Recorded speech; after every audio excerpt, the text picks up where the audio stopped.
Hello and welcome to Eric's Chase Grid Talk, episode number, 15. I think this is 15, I'm pretty sure. Don't have it in front of me, so I'm just guessing at this point. But if I had to guess, which I'm doing a very good job of these days, 15. Sorry, trying to get something booted up here. Alright, good. Got it. Let's do this.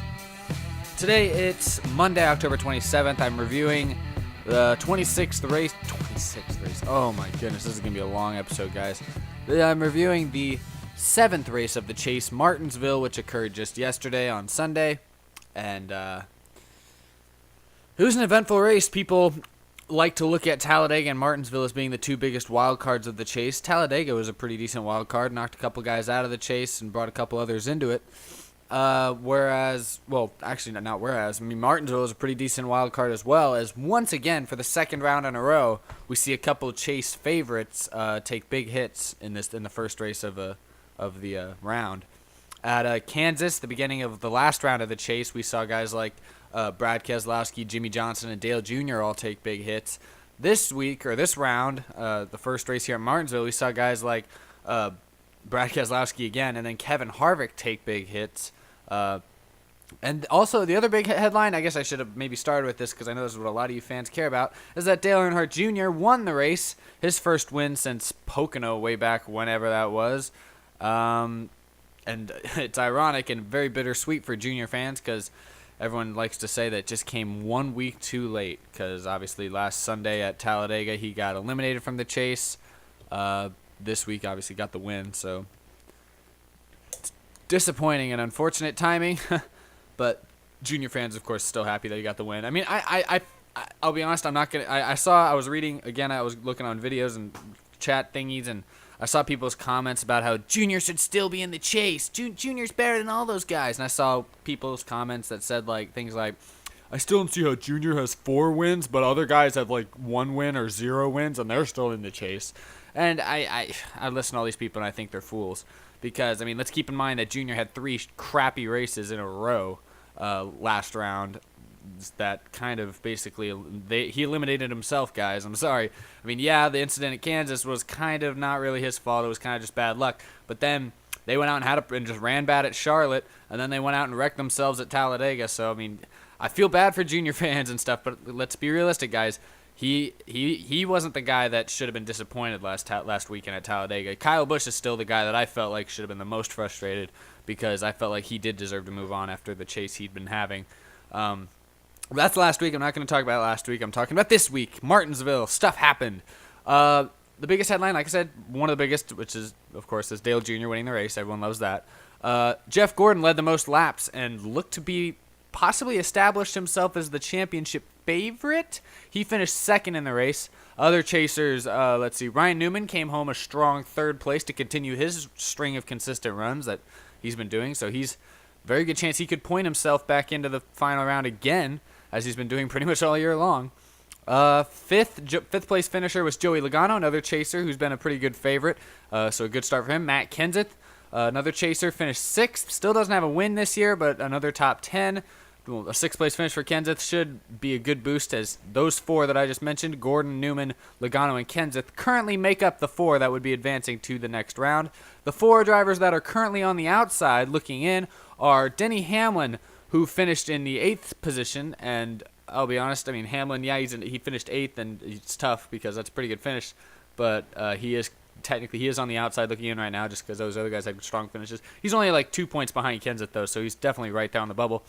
But now I got to scroll further down my list here, and to look down the finishing order, you got Carl Edwards finished 20th place, and I hate to say this, guys, but this looked like the old Roush Fenway Racing that we've seen most of this year. The last couple weeks, they definitely picked it up, and Edwards was clearly running a lot better this last round. That's part of why he got this far. And then here at Martinsville, they were lousy again. This never really was better than 20th place. 1 lap downs at certain points. Just a struggle of a day for Carl Edwards. And definitely it's going to be hard for him to overcome because I don't feel like that team really has the speed right now to win races. I mean, Texas, he's won 3 times there, but I don't see him running. I feel like Penske and maybe Gibbs and Hendrick are going to be the 3 to beat there. I think when you get to Phoenix, I'd say Edwards might have a shot, but it's gonna be tough for Carl. He needed a good point stay at Martinsville, and he didn't get one. I mean, that's just unfortunate. So he's currently on the outside, and if you keep scrolling down and you look even further down the list, you got finishing 31st was Brad Keselowski, and finishing 33rd was Kevin Harvick. And both of these guys had their own struggles early in the race. Brad Keselowski, his car just didn't handle good. They fell back a little bit early in the race. Kevin Harvick, had to start back in 33rd. And he did a pretty good job working his way up. Seemed to have a top 10 car, was running pretty good. And then he was caught up in a bad circumstance when Matt Kenseth spun out and got into Harvick, and both of them went around. And Harvick, unfortunately, got the worst of the incident. And I'll get back to this incident here in a little while. So Harvick is 33rd, and unlike Edwards, I feel like both Harvick and Keselowski here have very good chances of winning one of these next two races, if not both, and moving on. I feel like Brad Keselowski is easily one of the top 3 favorites at Texas, and Harvick, I feel like he's easily one of the top 3 favorites at Phoenix. And I mean, those two guys have been they've been pretty strong for most of the year. They've been a little inconsistent at times, but generally, those guys tend to have very fast race cars, and I would not count them out just yet, but definitely makes it a little bit more of a struggle for both of those guys. So that's your full Chase Field rundown. There's only 8 of them in there now, so I can do that. Back when there was 16 drivers, it was really hard to talk about all 16 drivers and figure out something to say about them, because sometimes they just did nothing. Okay, I need to take a break for a second here. Gotta gather my thoughts. Okay, so major headlines. There's really not a lot to talk about after Martinsville. There wasn't the kind of drama we saw like at Charlotte. There wasn't the type of surprises that we saw at Talladega. There wasn't all that kind of stuff. I mean, in the end, it comes down to, I feel very confident that Jeff Gordon will be able to move on, because Gordon, he got second place finish at Martinsville. He's third, like not 30, but he's like he's good. I feel like Jeff Gordon definitely needed a good start. And the guy that I want to talk about right now, and I feel I'm still very impressed with, is Ryan Newman. I feel like we need to seriously start considering this guy for being a really championship contender. When the chase started and he was like the very last seed or something, or second to last seed because he didn't have any wins, people just were like, he's not going to go anywhere. He's probably going to get eliminated in 1 or 2 rounds, you know? And I was among those guys. I didn't expect him to get this far, but I'll even throw Matt Kenseth in there, because neither of them have any wins this year, but they've been very consistent. And that's the way they've been able to move on through this chase, is both of them. I mean, Newman got top 10s all 3 races last round, and now he starts this one off with a 3rd place finish at a track that I don't even think he's necessarily that great at Martinsville. I've never thought of Newman as being like one of the Martinsville superstars. I think of like Hamlin or Gordon or Johnson being one of those guys. Not Ryan Newman, but got a 3rd place finish. Very good run for him. And I feel like he's got a very good chance of making it to Homestead. And I feel like if you make it to Homestead and you're one of the 4 guys there in that last race, you have really just as equal a shot. Even if you're AJ Allmendinger and you happen to make it in that final round, and Jimmy Johnson and you happen to make it in that final round, I really don't feel like there's an advantage for either driver. Because, yeah, Jimmy might be a stronger car in that case, but anything could happen. He gets spun out and Allmendinger comes across 12th and he'd still win the championship. You know what I mean? Neither of those drivers in the chase anymore, so I feel bad using them as my example. But that's kind of how I feel with Ryan Newman. Yeah, people might look at Jeff Gordon and Joey Logano and Brad Keselowski. They've been really strong. They're clearly the favorites. But if Ryan Newman sneaks in there, I don't know. I feel like I wouldn't necessarily pick him to be the champion if he made it to Homestead, but I would not be that surprised. And I think people got to realize that Newman and that 31 team, RCR hasn't had a lot to cheer about this whole year. Austin Dillon, he's young, hasn't done anything really. Paul Menard, that team's never really, other than that Brickyard win a couple years ago, that's been the highest point of their career. But Ryan Newman, I guess they focused most of their attention on Newman or something, because he's been really consistent. He's a good driver. He's on that edge. He's not necessarily in his prime anymore, but he's not old. So I would not be surprised if Ryan Newman moved on to Homestead, and I think it's time a lot of people kind of started to notice that and definitely factor them in as championship possibles. Let's see, where was I? The other thing that I mentioned a second ago that I want to talk about that I don't know if it's a developing story necessarily. Well, it could be a developing story, or it could be nothing. I don't know. it's clearly something. It's definitely impacted the point standings, but it's the type of thing that I feel like this definitely needs to be addressed, because if I don't address it, there's a good chance that these drivers will address it, probably regardless if I address it or not. But like I mentioned before, Kevin Harvick finished 33rd, and he spun out or hit the wall when racing. I believe it was for like 8th place, 7th or 8th place. I think it was for battle for 7th place between him and Matt Kenseth. It was on a restart. There's a bunch of guys out there. It wasn't just like the two of them. But it was one of those situations where some cars jammed up on the inside. Kenseth had to slam on the brakes, wheel hopped it just a little bit, and spun out coming into one of the turns. Don't remember which turn it was. And unfortunately for Harvick, he just happened to be right there on the outside of him at the wrong time. Both of them made contact and went spinning out. Kenseth, though, was able to keep it mostly off the wall and managed to not sustain too much damage. Harvick, on the other hand, went straight into the wall and took, not like, at the beginning it didn't look like very severe damage, but they ended up having to fix a lot of things suspension-wise and with that car, and he ended up going many laps down and finished 33rd. And the Harvick, obviously Harvick was mad at Kenseth. Kenseth knew it. Kenseth took the blame for it. Matt Kenseth definitely understood. Yeah, it was his fault. He felt really bad about it. And Harvick, when he came back out of the garage, he got his revenge, I guess you could say. He kind of went out there, was running Kenseth off the racetrack a couple of times, made him lose about 8 laps. I was watching this whole thing on RaceView, so I know ESPN, all they were showing was the brake checking that Harvick was doing to Kenseth, but I was watching on RaceView. I was following Kenseth the whole time, and yeah, Harvick kept running him off the track a couple of times. He kept just like forcing him out of the groove. Kenseth kept having to make a right turn to not get just pounded by Harvick, and lost a bunch of positions. So Harvick, I mean, I'd say he got a decent revenge. Kenseth was running like 10th, and he knocked Kenseth back to 20th and knocked a hole in the front of his car. So Harvick got a little bit of his little payback there with Matt Kenseth, and that's settled out. But after the race, Harvick was quoted as having comments saying that Matt Kenseth will not win this championship, was one of the things that he said. And okay, I don't know where to go with that. I mean, obviously, would not be surprised if somebody took somebody out later, probably not at Texas, but I would not be surprised if at Phoenix somebody ended up having something happen. But I feel like this is an interesting scenario, because I know a lot of people have been talking about payback with Brad Keselowski and like Denny Hamlin. Like everyone was mad at Keselowski after Charlotte. So when we got to Martinsville this weekend, everyone was like, "Oh, Keselowski might need to watch out a little bit." And I mean, obviously, when you watch the race, I mean, nobody did anything to him. Kenseth didn't hit him.